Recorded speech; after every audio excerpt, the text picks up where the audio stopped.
Bonjour ou bonsoir et bienvenue dans le nanar d'un soir. L'objectif de ces vidéos est de vous présenter la crème des nanars, et ce, sans vous en spoiler les meilleurs moments.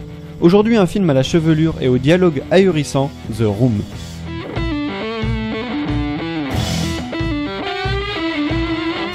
Si on se fie à Truffaut et la politique des auteurs, alors on est en droit de chercher qui est l'homme derrière un film.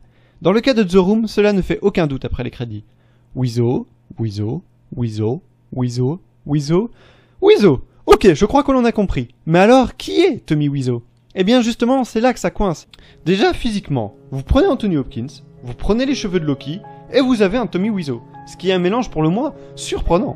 Si désormais il est relativement connu grâce au succès de ce film, avant cela il est difficile d'avoir des informations sur lui. Pour vous donner une idée, on ne sait pas s'il est né dans les années 50 ou 60, on ne sait pas dans quel pays il est né, mais on pense que c'est probablement en Europe de l'Est. On ne connaît pas son nom de naissance, on sait juste que son nom de famille devait commencer par un W. On ne connaît pas son expérience dans le cinéma avant 2003. Bref, on ne sait rien de son passé. Et il est là le problème. Vous allez me demander pourquoi? Eh bien, malgré le fait que personne ne sache d'où Tommy Wiseau est sorti, il a été capable de réunir 6 millions de dollars pour The Room, ce qui est gigantesque pour un premier film indépendant. Et puis, faut voir aussi ce qu'il en a fait de cet argent. Déjà, le tournage s'est éternisé, car des acteurs quittaient le projet au fur et à mesure. Je peux dire que je peux les comprendre, étant donné que le réalisateur Sam Stone H24. De plus, la production s'est payé le luxe d'avoir un panneau publicitaire extrêmement bien placé à Los Angeles, et ce pendant plus de 5 ans. Mais surtout, chose unique dans l'histoire du cinéma, le film a été tourné en analogique et en numérique. Oui, vous avez bien compris, le film a été réalisé avec 2 caméras fixées l'une à l'autre. Et quel intérêt cela a? Aucun! Sinon de gaspiller de l'argent. C'est comme si l'objectif était justement de dilapider ces 6 millions de dollars.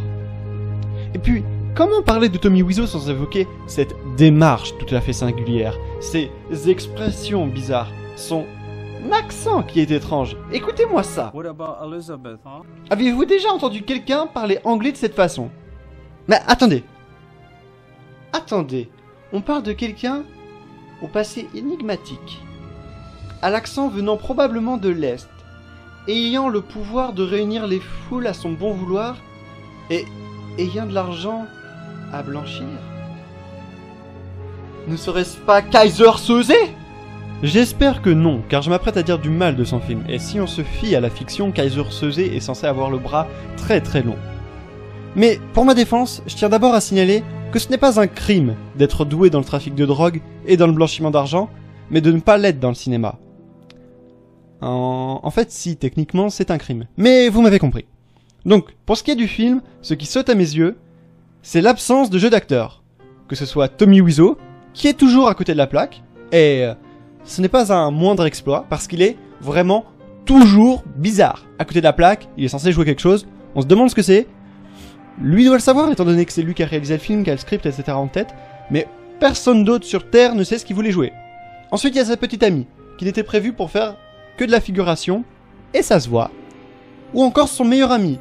Lui, il joue toutes les scènes comme s'il était légèrement attardé. Genre, là, il y a la fille qui veut le baiser, il a déjà baisé, et il fait encore comme s'il comprenait pas ce qui se passait. Tu vas te réveiller? Oui? Ou on va devoir te mettre des petites claques humiliantes? Tain. D'ailleurs, ce qui est amusant, c'est que Danny, un enfant selon le script qui est censé être lui un peu dérangé, l'acteur le joue comme s'il était pas dérangé, juste il est chelou, perturbant. C'est-à-dire quand on le voit, on se dit bon bah je vais cacher mes enfants, je vais serrer l'anus parce que il me semble bizarre ce mec.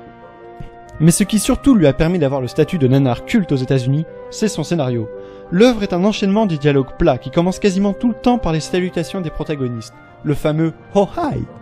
Dans la même ordre d'idée, on est obligé d'évoquer les scènes de football américain, qui n'apportent rien, sinon des moments cultes grâce au jeu d'acteur de Tommy Wiseau.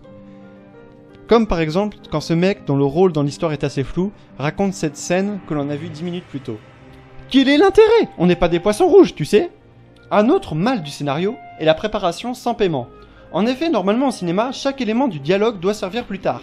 C'est une règle relativement basique. Et qui est logique! Dites-vous que c'est comme si lorsque vous racontiez une blague, vous le faisiez sans donner sa chute. Du genre, c'est l'histoire d'un pingouin qui respirait par l'anus.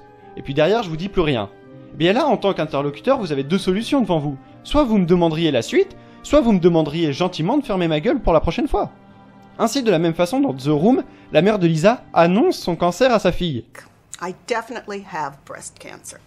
Si on ignore l'absence de jeu d'acteur, c'est cette nouvelle, somme toute très importante dans une vie, le problème est que ce cancer ne sera plus utilisé, ni même évoqué dans la suite de l'histoire. Donc pourquoi en avoir parlé? Mais il y a pire dans le film, on a le droit au paiement sans préparation. Donc là, c'est comme si je vous disais cash sans rien avant, eh bien il s'est assis et il est mort, et que je me mettais à me marrer tout seul. Eh bien dans cette scène, Tommy Wiseau nous fait la même chose, en nous montrant un dealer de drogue venir réclamer de l'argent à Danny. Or, à aucun moment du film, on avait appris qu'il se droguait ou qu'il y avait un problème d'argent. Tout ce que l'on savait de lui, c'est que c'était un gamin un peu chelou, ou pire, un stalker. Enfin, à cause des acteurs qui quittaient le projet les uns après les autres, il y a des personnages qui disparaissent bizarrement du film. Par exemple, alors que Wiseau se confiait à ce gars, on le verra plus à la suite de cette chute. D'ailleurs, vous remarquez qu'il jouait encore au football américain, et ce sans raison. Ensuite, dans le même genre, il y a Steve. C'est un ami de Tommy Wiseau qui apparaît à la fin et agit comme s'il était là depuis le début. On sent d'ailleurs qu'il meurt d'envie de participer à la résolution. Mais non! Je suis sûr que c'est le genre de mec qui, dans les magasins de vêtements, se sent obligé de donner l'avis sur ce que t'essayes. Mais mec, je m'en bats les couilles de ton avis. Je me sens trop serré dans ce pantalon, point. Fous-moi la paix. On parlait quoi déjà? Ah oui, The Room. J'avais oublié de vous prévenir. Contrairement à ce que laisseraient penser les premières minutes du film, il ne s'agit pas d'un film pornographique, même si les scènes de cul s'enchaînent à un rythme effréné dans le premier tiers du film. D'ailleurs, je crois qu'on tient un élément récurrent du nanar d'un soir, avec encore un plan sur une paire de fesses bien dégueulasse. Évidemment, je ne vous la montrerai pas, parce que je ne suis pas un bâtard. Pour finir, je sais que la communauté des fans de nanar est infectée par une large population de gens qui cherchent simplement un prétexte pour boire. Oui, je parle de toi, au fond là avec ton sweat à capuche dégueulasse. Donc, les mineurs, vous n'écoutez plus, voici un jeu à boire sur The Room. Donc lorsque les gens se saluent, vous buvez une gorgée. Lorsqu'ils jouent au football américain, vous faites de même. Lorsque le Golden Gate est montré, même délire. Lorsque vous repérez une photo de cuillère dans le cadre, vous faites boire vos acolytes. Enfin, si vous en avez, sinon... Mec, c'est chaud hein. C'est pas normal de boire tout seul devant un film. Je sais pas, si tu veux, on peut en parler dans les commentaires. Enfin, s'il y a une scène de sexe, vous finissez votre verre. Ce sera tendu au début, mais j'ai confiance en vous. Par contre, dans le film, Wiseau boit un mélange de whisky et de vodka. Bon, on va dire que je vous déconseille de faire la même, pour des raisons assez évidentes. Pour finir, si vous voulez approfondir vos connaissances sur l'étrange cas du docteur Tommy Wiseau, ce qui est tout à fait légitime, je vous conseille de regarder le Tommy Wee Show, qui est l'un des délires les plus étranges que j'ai pu voir sur internet. En effet, Machinima, voulant surfer sur la popularité de The Room, avait sorti ce podcast dans lequel Wiseau joue à des jeux vidéo, dans un vaisseau extraterrestre, et ces derniers notent sa façon de jouer. Ouais, moi non plus, je ne sais pas où ils ont trouvé une telle idée. Au fait, sachez que Greg Sestero, le meilleur ami de Tommy dans le film, va voir son livre The Disaster Artist, parlant du déroulement complètement surréaliste du tournage de The Room, adapté par James Franco et Seth Rogen, ce qui confirme que ces deux gars ont beaucoup de goût. Sinon, j'ai une théorie, on va dire une petite théorie à la con sur le film. Beaucoup de gens se sont plaints du comportement illogique de la petite amie de Tommy Wiseau dans le film, ne comprenant pas pourquoi elle décide de le tromper. Alors que tout est dit dans le regard qu'elle a dans cette scène. Tommy Wiseau est un mauvais coup au pied. Ce sera tout pour cet épisode. La prochaine fois, on se retrouvera avec un épisode spécial Lycra. Mais non, mais soyez pas cons, je parle pas de la sauce, mais de l'élastane.